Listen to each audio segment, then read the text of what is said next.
I'm Stephanie Couch, and today we're at Grit Studios. I'm here with Michael Tull from Tull Sales. He is actually going to help me install our brand new front door. So we're taking out the old ugly half-light steel door, and we're about to put in a brand new Plastpro double door, which is right here beside me. This is a 3/4 light over panel with rain glass. Rain glass. And we are going to install this. So you're going to show me the ropes, right? I don't know nothing about what I'm doing. So we're going to try to install an outswing door. We're lucky we've already measured the door, we've measured the frame, and our distributor got it exactly right. Yeah, so it's gonna be awesome. Hopefully it's gonna go out and the new one's gonna come in and we'll be done. So we're gonna film the whole thing and show you guys how to install an outswing door from scratch, and we're about to take out the old one. So let's get started. Before you get started, make sure you have the right tools ready. You're going to need a level, a hammer, a drill, screws with a matching bit, shims, a tube of silicone, and a crowbar or pry bar. Start by removing the old door, frame, jamb, and trim.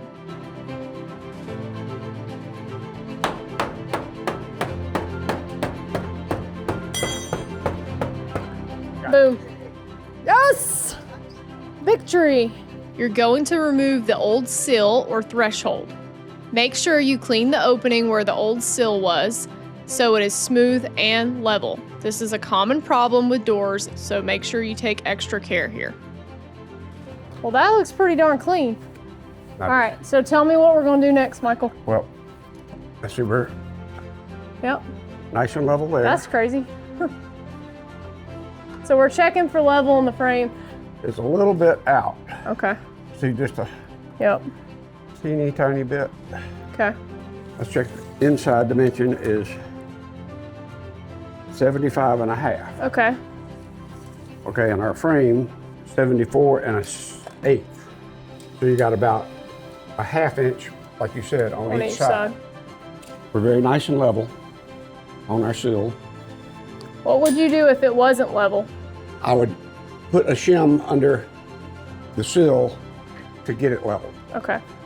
What other problems might you see on openings like this? I mean, the biggest one I see is the floor's got to be level. Okay.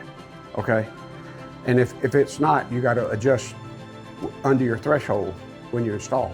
So it's easier to adjust on the sides than on the bottom, I would guess. Correct. Yeah. We're not using a sill pan here because we have a handicap threshold. Yep. But under a typical house residential, we'd be putting a sill pan down and we would actually shim the sill pan to make it flat. So you could check level before you Correct. put the door on it. Yep, okay, got it. But because we're doing handicap, we can't do it that way. Another reason to use a sill pan though. Yes. This door was provided by Plastpro in partnership with Harris Door and Millwork. I just remember. What? He's also. Oh, we gotta take those things off the bottom. Yeah. Sure, I'm glad you remembered that before we installed this thing. I've had several warranty claims and that's what it was. So what we're talking about here. Okay, we got a screw on each end. These are a bottom plate here to be able to slide this across the floor in the truck and all that. So we got to take that off before we install this. And door. Stephanie, I have seen people install. Yeah, I've had warranty claims for that before. But if you didn't know it was there, you don't know to look for it, really. Nope. We are about to start installing, and we actually just noticed something that we really want to make note of. This is an outswing door. So because it's an outswing, they actually put 4 screws in the top header jamb here to keep that closed. And we need to take those out before we do anything else. So we're going to do that now.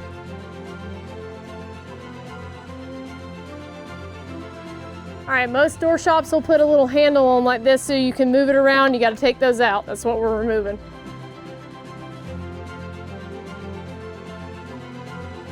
One of the things I like about this door is it has this shaker astragal that's like almost invisible. When you look at it from out here, this thing's gonna look so good pink. I can't wait. Okay, because we're replacing a door, we're having to close down the rough opening a little bit. And when you get into replacement, you run into different situations that you don't always anticipate. This particular opening had some aluminum wrapped around it, so we're going to add a 1x4, which will give us 3/4 of an inch more to close our opening down, and we're having to pre-drill through the aluminum so that we can get to the stud. Once the opening is ready, slide the door into place and temporarily secure it from falling with a screw on each side. Okay. Got it. Yay! With your level, check the door frame and make sure it's plumb.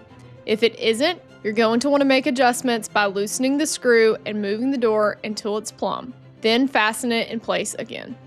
Place shims behind the hinges until they are snug so that the frame remains level when you secure the screws. I like that glass. It looks really good. It does. Shim the top of the frame, check that it's level, and then secure in place. If your door has a head bolt and foot bolt, mark and drill the holes for these. This will only be on a double door with a t-astragal. Hallelujah. We have a brand new door. She is in, she is beautiful. We have a Plastpro Nova 90 3/4 light over panel. It's got rain glass, so it's textured, you can't see through it. Also has low E on the outside as well, so it actually blocks the sun. And Michael Tull and his wife Melanie helped us install this today. It was donated by Plastpro for the studio and built by Harris Door and Millwork. So we are so excited to have this in. The whole place looks different now. So thank you for everyone involved, and we will see you on the next install.